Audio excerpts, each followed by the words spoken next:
Ultimate.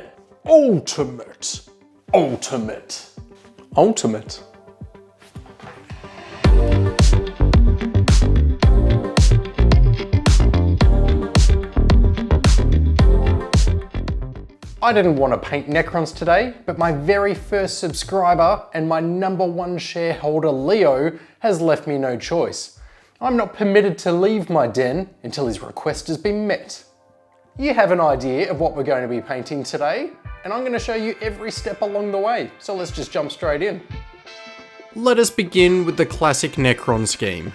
There are so many guides on painting skinny, boring warriors, so today I'll be painting Scorpec destroyers so that you can see more steps and more detail. Each of the models have been primed already, and you'll see along the way that their weapons are white. To achieve this, I prime the models white first, then masked those areas using tape, and then I primed the model in the relevant colours. My model was primed black, and then I used lead belcher as my base coat. Nothing groundbreaking there, so let's move across to where we're using Nuln Oil as the wash.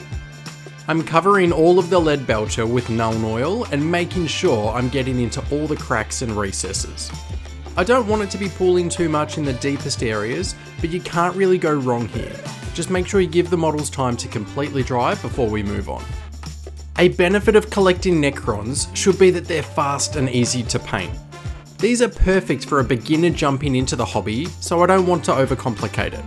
The art on the website might be a little unrealistic of what we can achieve, but my goal for you today is to get pretty close to this and to do it really easily. Runefang steel is a bright silver, and I'm using this to highlight the raised, sharp areas of the model. You could dry brush here instead if you like, but I find that they take roughly the same amount of time, and I like the sharper look of this edge highlight.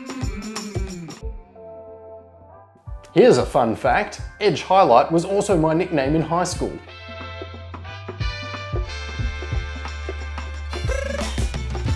One part I hadn't realised that was GW paint some of their Necrons with black panels as well. So I'm blocking out a couple of sections with black, and then a thin down highlight with Incubi Darkness.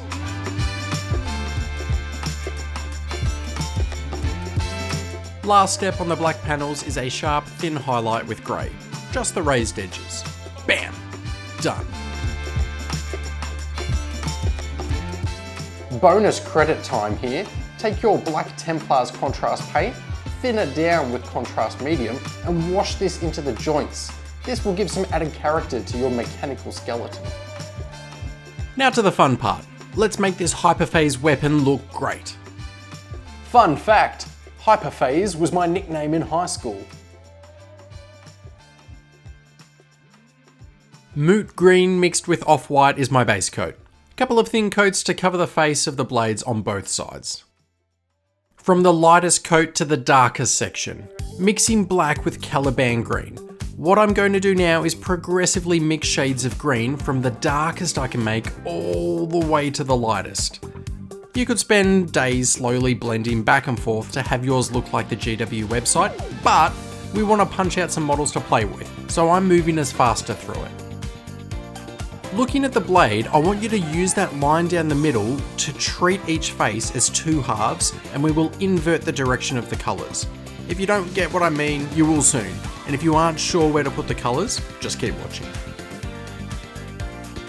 Caliban green on its own is one step lighter, and I'm blending this by painting the last half of the previous area and moving a couple of millimeters into the next zone.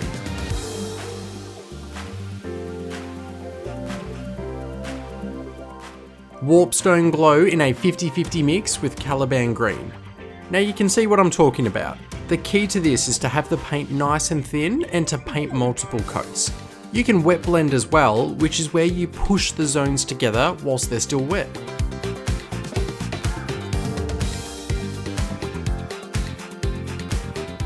Keep it going along the blades as you work your way through lighter colours. Warpstone glow on its own, then Warpstone mixed with Moot green, then Moot green on its own. This will look a little clunky at first, but settle in and enjoy it, because as we get to the brighter colours, our weapon is going to come to life. Moot green mixed with off-white again, and now I'm picking out all of the sharp edges and highlights of the blade.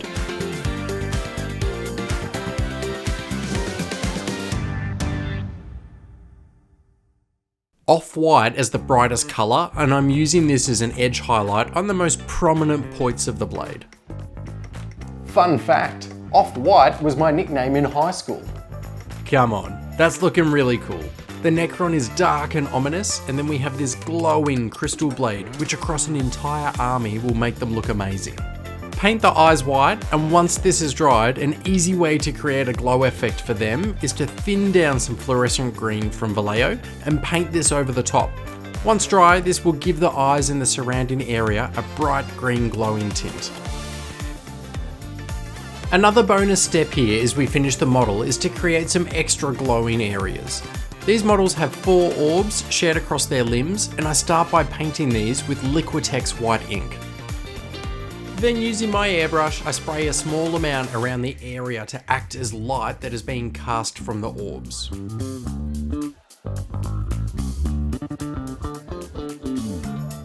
Vivid Lime Green is a semi-transparent ink from Liquitex, which means when I spray this over the top, it will tint the white and not cover it.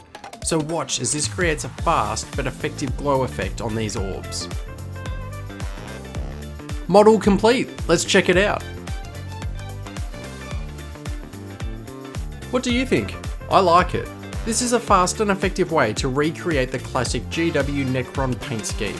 And if I was going to paint an entire army for the new edition, I'd be confident that I could tackle this without being stressed. From the classic scheme into 2 different ways to painting your Necrons now to help you stand out from the crowd. First is if you want them battered and weathered from a hostile tomb world. The model is primed black, and I want to begin by adding some texture to the surface of the metal, which will pay off later to look like rust. Typhus Corrosion Technical Paint from GW is your hidden cheat code. If you've never used this before, all you need to know is use an old brush, because my boy Typhus here, the herald of the plague gods, is the destroyer of brushes, first of his name. Then slap this onto any areas you like. I'm spacing mine out in random patches.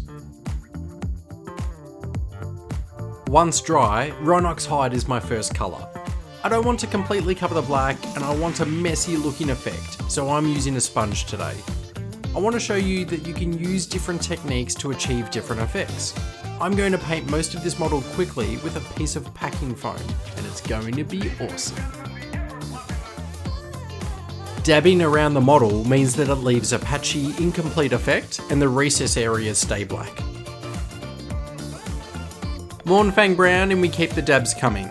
This time I'm covering less of the model so that areas of the Rhinox hide are still visible. If there are any hard to reach places that you want to access, switch across to a brush and use a stippling motion to achieve the same effect more precisely. Brighter again as we mix Trollslayer orange into the Mournfang brown. Same technique, same application.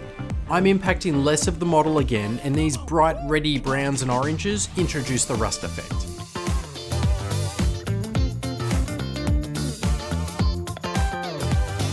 Wild Rider Red mixed with the orange to add some variety in the colours, and dab dab dab.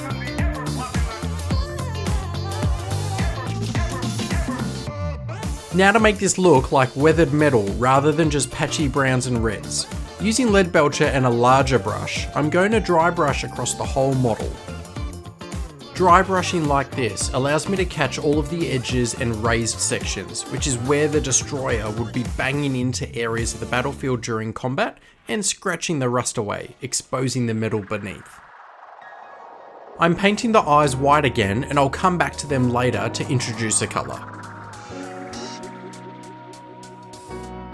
For the Hyperphase blade, this time I'm picking a new colour to afford you some more creative options for your army. Blue will pair well with the oranges of the rust. Lothan Blue mixed with off-white as a base coat as we mimic what you saw in the first colour scheme. Our darkest blue will be black mixed with Stegodon green. Green? Ignore the name green in these paints, they will look blue. Stay with me. I'm painting this at the end of the blade segments, and if I'm on the top of one half, then I paint the bottom of the other half. Hard to describe to you, but you'll see what I mean in a minute. To work my way brighter, I'm introducing Thousand Suns Blue and blending from the darkest area to the light blue. I have more colours to come, so my focus is around the blend from this colour into the darkest sections. Temple Gar Blue is next, and again I introduce this colour by mixing in a 50-50 ratio with the Thousand Suns Blue, and then I use it on its own. By doing this, I take 4 or 5 paint colours and instead create around 10, which smooths out the transition. Lothan Blue on its own as I'm entering the brightest colours. A couple of thin coats here to work it in before I mix it with off-white again to finish the gradient. Looking at the blade, you can see that because I've painted the weapon quickly, the gradient can look quite clunky. To help smooth this, we can wash a paint over the top. I'm using Thousand Suns Blue. This was my mid-tone and I'm thinning this right down. Let's say 80-20 ratio with thinner, and then I'm painting this across the whole face of the blade.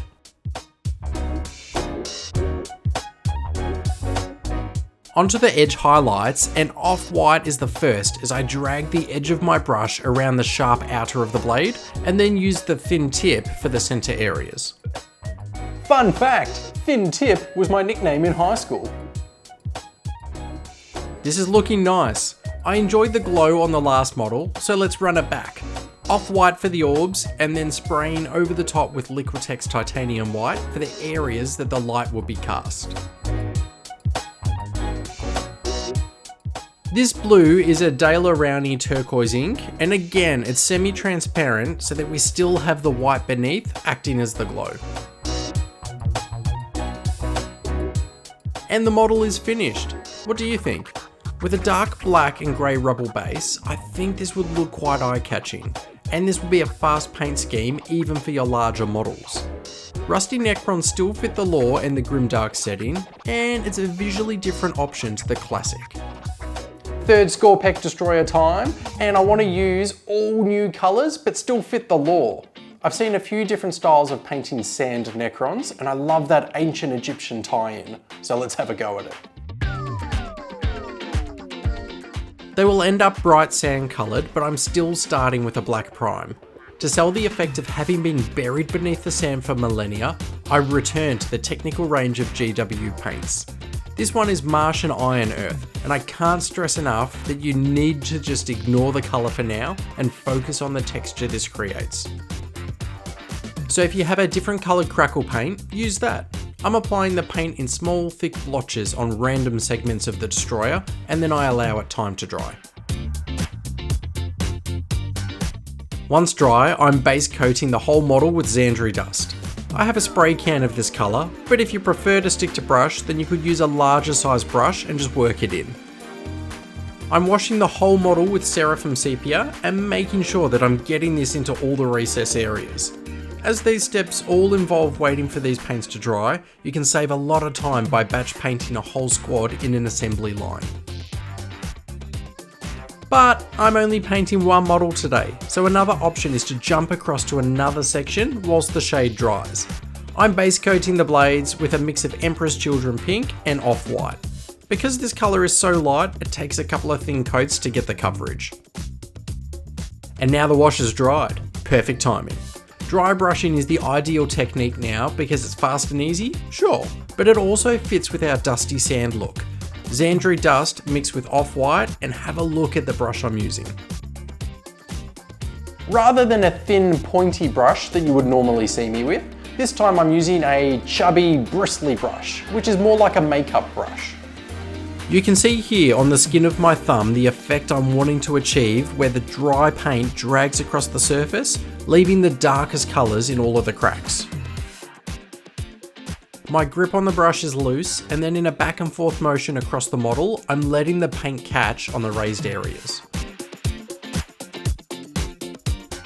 Then I repeat the step, but this time only with off-white, and I'm catching less of the edges, and this is acting as my final highlight. Okay, by this stage you've seen how I've been painting the blades, and I'm going to do the exact same here so that you can see the style in a third colour scheme. I'll move through it a little faster, and the paints I'll be using here are black, Nagaroth Night, magenta from AK, oh, what a colour, Emperor's Children pink, and off-white from Vallejo. If you'd prefer to use green, blue, or any other colour, go for it. But I wanted to try something different, and it ends up looking pretty vibrant. And again, I'm creating a glaze with the magenta and thinner, and painting this over the whole blade to help soften some of those transitions.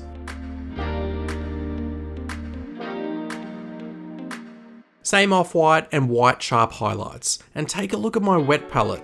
This shows the importance of using one as I bounce back and forth between colours to create the blends on the model. This has been so quick to paint that I've decided I'll add a thin edge highlight as well to the most raised sections using off-white. White ink again around the eyes and the orbs on the limbs, and you're all over this. That's right, another semi-transparent ink through the airbrush.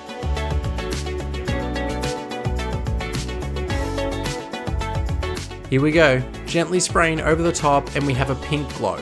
Fun fact, Pink Glow was my nickname in high school. So let's have a look. Hey, that looks alright, doesn't it? What do you think? A sand-coloured base thematically makes sense, but I think if you instead add some black and grey rubble, then that contrast between the dark and light could look really eye-catching.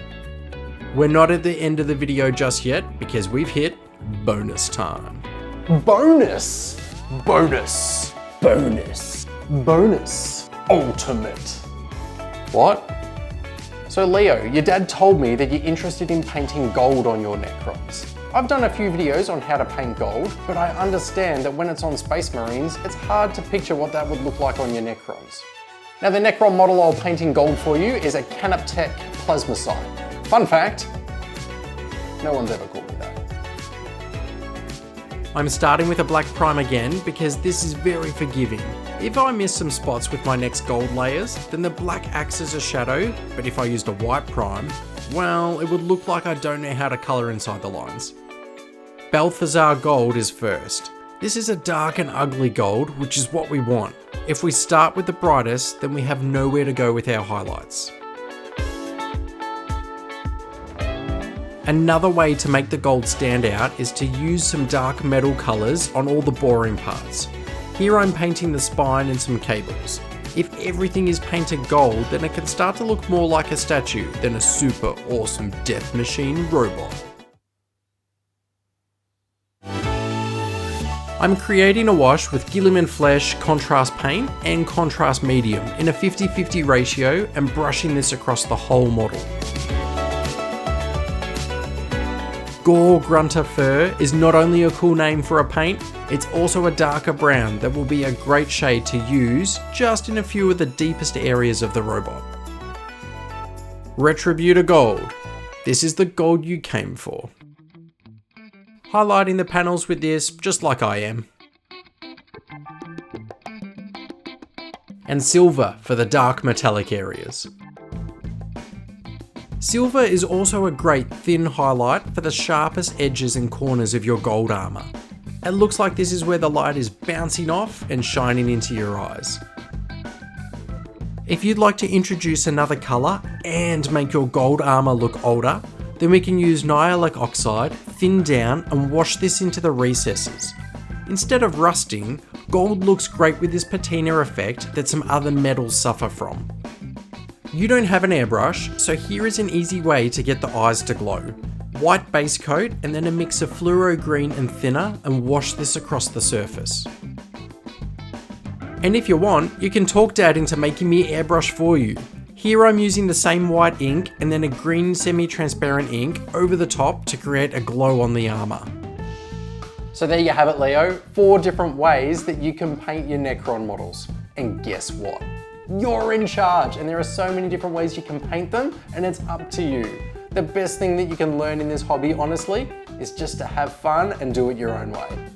I can't wait to see what you come up with, but better yet, I can't wait to roll some dice with you. To everyone else, thank you so much for supporting me along the way. Tell me which one was your favorite, and also tell me what you'd like to see in the next video, and then I'll see you there.